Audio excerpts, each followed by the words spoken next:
अरसलान ने छोटी सी उम्र में कुरान पाक याद कर लिया था और अब बाकायदा रमजान में तरावी पढ़ाता था। रमजान में वह खासा एहतमाम करता था। इस महीने में वह नफिल नमाज और तस्बीह पढ़ता और इबादत में मन लगाता। उसे मालूम था कि इस महीने में एक नेक काम का 70 गुना ज्यादा सवाब मिलता है।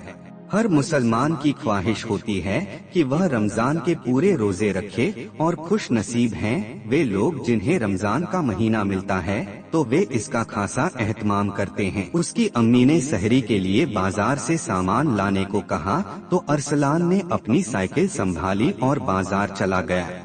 वहाँ पहुँचा तो ऐसा लगा जैसे लड़ाई हो रही हो। हर चीज जो रमजान से एक दिन पहले 10 रुपए की थी वह 20 रुपए में बिक रही थी। वह हैरत से दुकानदारों को देख रहा था, लेकिन मजबूर होकर जो पैसे अम्मी ने दिए थे उनसे खरीदारी की और वापस घर आ गया। अरसलान की अम्मी ने सामान चेक किया तो वह आधा था। उन्होंने अरसलान से कहा, बेटा लगता है आप सामान पूरा लेकर नहीं आए। अम्मी, जितने पैसे आपने दिए थे उनमें यही कुछ आ सका।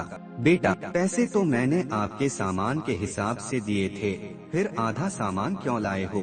अम्मी, रमजान का चांद देखते ही दुकानदारों ने पैसे दोगुने कर दिए हैं। कुछ और चाहिए तो उसके लिए और पैसे चाहिए होंगे। अम्मी नाराज हो गयी। इशा की अजान की आवाज आई तो अरसलान नमाज पढ़ने चला गया। अगले दिन इफ्तारी का सामान लेने अरसलान दोबारा बाजार गया।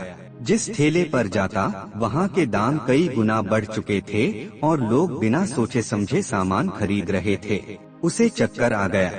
खाने पीने की चीजें इतनी महंगी थीं कि उसकी समझ में नहीं आ रहा था कि क्या खरीदे। अचानक उसे सरकारी दाम नामे का ख्याल आया। उसने एक फल वाले से सरकारी दाम नामे की मांग की जो सरकार निर्धारित करती है। दुकानदार ने हैरत से अरसलान को ऊपर से नीचे तक देखा और बोला, आगे बढ़ो लड़के, किस नामे की बात कर रहे हो? जाओ अपना काम करो। वह खुद से बातें करता हुआ घमंड भरे लहजे में कह रहा था। अरसलान को बड़ा गुस्सा आया। एक तो चोरी, ऊपर से सीना चोरी। उसने साइकिल पर खड़े होकर इधर उधर नजर दौड़ाई तो उसे कुछ दूर एक कैंप लगा हुआ दिखाई दिया जिस पर बैनर लगा हुआ था, शिकायती मरकज। अरसलान ने सोचे बिना सीधा वहां पहुंच गया। वहां पहले ही बहुत भीड़ थी, पुलिस भी काफी थी। वह साइकिल लेकर कैंप के सामने खड़ा हो गया। एक प्रभावशाली व्यक्ति उसे लोगों की भीड़ में नजर आया जिसे सब सर कह रहे थे। वह सोच रहा था कि उससे कैसे बात करे।